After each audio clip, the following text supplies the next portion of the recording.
I've had an astonishingly silly idea. What is the fastest possible way to force a game over in the classic Tomb Raider games? It just so happens that the most efficient way to force a game over in these games is to completely deplete Lara's health bar. Oh, sorry, Lara, for having to put you through this. And as I mentioned earlier, what is the fastest way to possibly deplete her health bar in the 6 classic Tomb Raider games, from Tomb Raider all the way to Angel of Darkness? Well, that's exactly what we're going to find out today, starting off with the 1996 masterpiece, Tomb Raider. And thankfully, it doesn't take too long, because as soon as we start a new game and we get past the introduction and the loading screen, Lara simply has to jump upon this snow pile or whatever it is, and then immediately swan dive straight into the ground, probably breaking something, and that's a game over. What do you know? I'm feeling quite generous, so I decided to include the expansion Unfinished Business. Now, as soon as this starts, Lara is immediately sliding down a ramp, but I decided to be cool and jump all the way down. Possible foreshadowing? Who's to say? Immediately you jump over this, and then there's a lava pit. What do you know? You can swan dive straight into it, and we basically immolated Lara.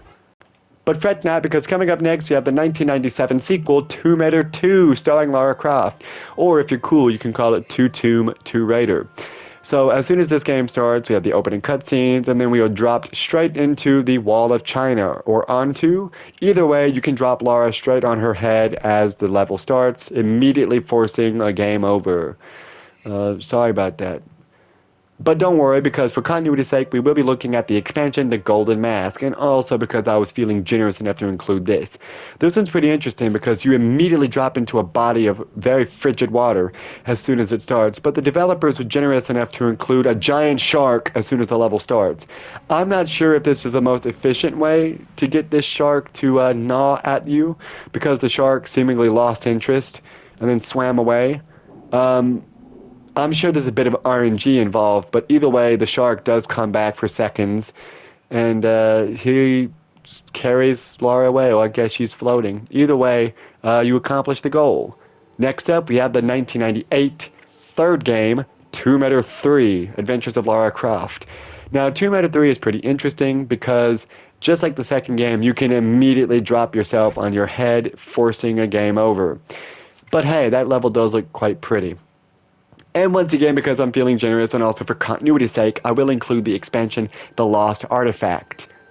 Now this level's pretty interesting because as soon as it starts, a helicopter or something drops us down to the ground and Lara has to climb up a wall. This is definitely the most movement we've had to do, at least not involving a body of water, this entire time, so that's nice. But once Lara gets up to the top, and please stop me if you've heard this before, we dive head first into the ground. What do you know? And that's all for Tomb Raider 3, because now we move on to Tomb Raider 4 through 6 Remaster, which came out earlier this year, February 14th, which was Lara's birthday. Tomb Raider The Last Revelation, or if you're too lazy to say all that, Tomb Raider 4, was released in 1999. This is one of my favorites because it takes place mostly in Egypt, and there's a lot of ancient Egypt stuff in it. But when the game starts off, you play as young Lara, and you are with your tutor/teacher, Werner von Croy, and unfortunately, this is an unskippable cutscene. You cannot skip this. You have to sit here and listen to this guy tell you to follow his instructions and do not deviate. But thankfully, this cutscene is fairly short, and you can immediately sprint right down this little passage, only to watch yet another unskippable cutscene. Also, pay attention to that skeleton on the right. This may or may not be foreshadowing for future events. I hope Lara doesn't do anything too drastic, perhaps joining the skeleton or anything. But either way, as soon as this cutscene ends, you can immediately go sprinting again, and this time Lara can sprint straight into a bed of spikes that impales her. The Last Revelation does not have an expansion, but it does have a bonus level that was exclusive to the Times, which is a newspaper apparently. But either way, this is a single level that celebrates the 75th anniversary of the discovery of Pharaoh Tutankhamun's tomb. And now Lara gets to join Pharaoh Tutankhamun. So how nice is that? Because as soon as the level starts, you can just dive headfirst into this big ramp. And that's all we have for Tomb Raider The Last Revelation, because now we have the fifth game, Tomb Raider Chronicles, which was released in 2000. Ooh, the new millennium. So this one's a bit interesting because after the opening cutscene, we see one of the really nice remastered loading screens, and we are in Italy. But either way, Lara has to run and then hook her right. Watch out for this Doberman as we jump onto this fountain. We actually have to do a bit of platforming on this one, which is pretty nice. But you're not going to guess what we have to do once we get up here. Once we're up, this Doberman is very disappointed because he didn't get an opportunity to get to us, but either way, you're not gonna guess what we have to do now. Oh, what do you know? At least the dog left us alone. That's pretty nice, I guess. And now we move on to the 2003 critically acclaimed Tomb Raider: The Angel of Darkness. The Angel of Darkness, fittingly, is the most tedious of the classic Tomb Raider games in terms of perishing early. We start off in the Parisian back streets, and Lara has a really nice denim outfit as she does a little platforming in the rain.